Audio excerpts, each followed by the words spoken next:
Now with Excel highlighted, I want you to go ahead and right click and you will get a pop-up menu. On the pop-up menu at the top, normally it will say Pin to Start. Let's go ahead and select that. So now as you can see, I have a copy of Excel pinned to my startup menu. Now I want to go back to Excel that's located in my list. I want to right click again. This time I want to say More. Then I want to go ahead and say Pin to Taskbar.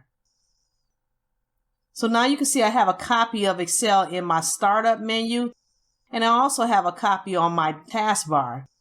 Finally, I want to go ahead and drag and drop a copy of Excel directly on my desktop.